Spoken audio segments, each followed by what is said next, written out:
Et votre invité ce matin, Thomas, vous recevez Christophe Willem. C'est quoi le problème? Je suis plus moi-même, pourquoi tu changes de chaîne? PS, je t'aime. C'est quoi le problème? Rien à voir avec le Parti Socialiste, hein, évidemment. Non. On précise tout de suite. Au début, on m'a sorti. C'est ça qu'il y a certaines radios qui n'ont pas diffusé. C'était au moment de la campagne parce que c'est ZPS. Bah là, on C'est est en vrai pleine campagne, Mais hein, je le c'est ça sais. en ce moment. C'est le vrai, en titre plus. phare en tout cas de cet album, Panorama, et ce single, donc PS Je t'aime. Non mais la écrit- loose quand même. Le gars sort un titre vraiment bien et il y a... Non mais c'est véridique, hein. Vous n'y avez pas pensé du tout. Pas du tout. C'est écrit en tout cas par Slimane. Oui. C'est pas vous qui l'avez écrit. Non mais hein, voilà. Donc Slimane, il est très voilà. Peut-être un message partisan du subliminal. PS. Je crois que les choses Je sont dites, rigole. hein, les choses sont très claires. Ça a été certifié single de platine. C'est une chanson de retrouvailles là, pour le coup avec oui, le clairement. public. J'imagine que ce succès, ça vous a fait plaisir, ça vous a fait du bien, Christophe Bah, Willem. Vraiment, et puis en plus c'est vrai que c'est arrivé assez longtemps après l'album Rio, il y a eu le confinement entre ces deux albums, donc il y a eu aussi pas mal de remises en question. Donc c'est retour vrai chez que les parents. Retour chez mes parents, parce que Ouais. j'étais en travaux chez moi et donc j'ai subi le confinement avec tout ce qui s'est mis à l'arrêt. Donc c'est vrai que je suis arrivé avec cet album-là plus un peu comme une thérapie que je faisais. En vrai, je faisais vraiment en parallèle une thérapie. C'est pas une blague, Ouais. hein, pour le coup. Donc même pendant le confinement, c'était en visio avec la psy. Non, mais je vous jure, c'est vraiment ma vie que j'ai eue. Et donc c'est vrai que cet album, en fait, c'est venu un peu clôturer tout ce truc, tout ce travail de thérapie. Donc en fait, j'étais vraiment dans un truc de moi je suis dans un lâcher prise, dans l'abandon total. Je sais pourquoi je fais cet album, mais j'étais plus du tout dans ces paramètres d'attendre quoi que ce soit en fait. Et je pense que c'est vraiment quand on n'attend rien qu'on peut que être cueilli par ce qui se passe en fait, parce qu'on n'est plus dans ce truc de coûte que coûte vouloir réussir. Et donc je pense que quand on accepte de relâcher les choses, c'est là qu'on est happé en fait. Et c'est sans doute l'album le plus personnel de vos 15 ans de carrière. On va continuer à en parler dans un instant. Ce sera après le journal permanent sur Europe 1. À tout de suite. Europe 1. Vous écoutez Culture Média sur Europe 1, 9h30, 11h avec Thomas Hill et votre invité jusqu'à 11h. Thomas, vous recevez Christophe Willem. Je tomberai pas dans le panneau, à vivre ma vie par défaut. Plus d'amis, plus de frères, tu payes ou tu perds, je tomberai pas dans le panneau.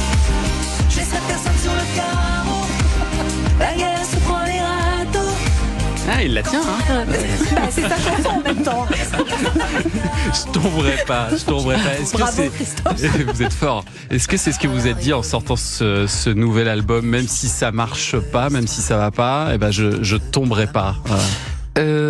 En vrai, je me disais plus ça à moi-même je m'abandonnerai pas moi en fait. C'était plus ça le sens de la chanson. Je pense que quand on vit un échec ou un truc, en fait, c'est beaucoup plus violent quand on s'abandonne soi-même. C'est-à-dire que quand on se lâche nous-mêmes la main en fait, dans l'idée en fait. Et donc c'était plus dans ce sens-là, se dire voilà, je ne me laisserai pas tomber une deuxième fois s'il se passe quelque chose. Ouais. Je garderai quand même ma logique et ma détermination. C'était plus dans ce sens-là. Parce que c'est sans doute l'album le plus personnel, hein, je pense, de vos 15 ans de carrière. Et pourtant, vous en avez pas écrit une ligne, pas Non. une note.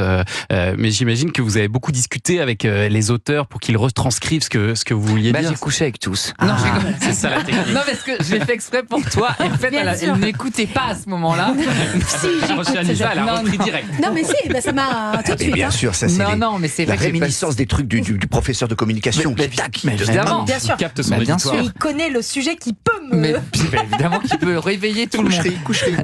Non, c'est vrai que il y a eu beaucoup de travail. Il y a eu 5 ou 6 équipes différentes et j'ai au moins travaillé 3-4 mois avec chacune d'entre elles avant d'aboutir à des titres. C'est pour ça aussi que j'ai pas voulu travailler avec des auteurs avec qui j'avais déjà travaillé avant, parce que je voulais vraiment que ce soit très neutre par rapport à ce que je voulais raconter, et je voulais pas que l'amitié ou l'affection viennent un peu adoucir ce que je voulais dire dans cet C'est ça. album. Oui, Et mais alors est-ce que quelqu'un qui vous connaît moins peut écrire vraiment ce que vous avez envie de dire? Oui. C'est pas évident, ça. Non, franchement, oui, parce que justement, le fait de pas avoir d'affect fait que on est moins en train d'essayer de préserver l'autre et d'enrober un peu l'histoire, en fait. Moi, je voulais vraiment quelque chose de brut.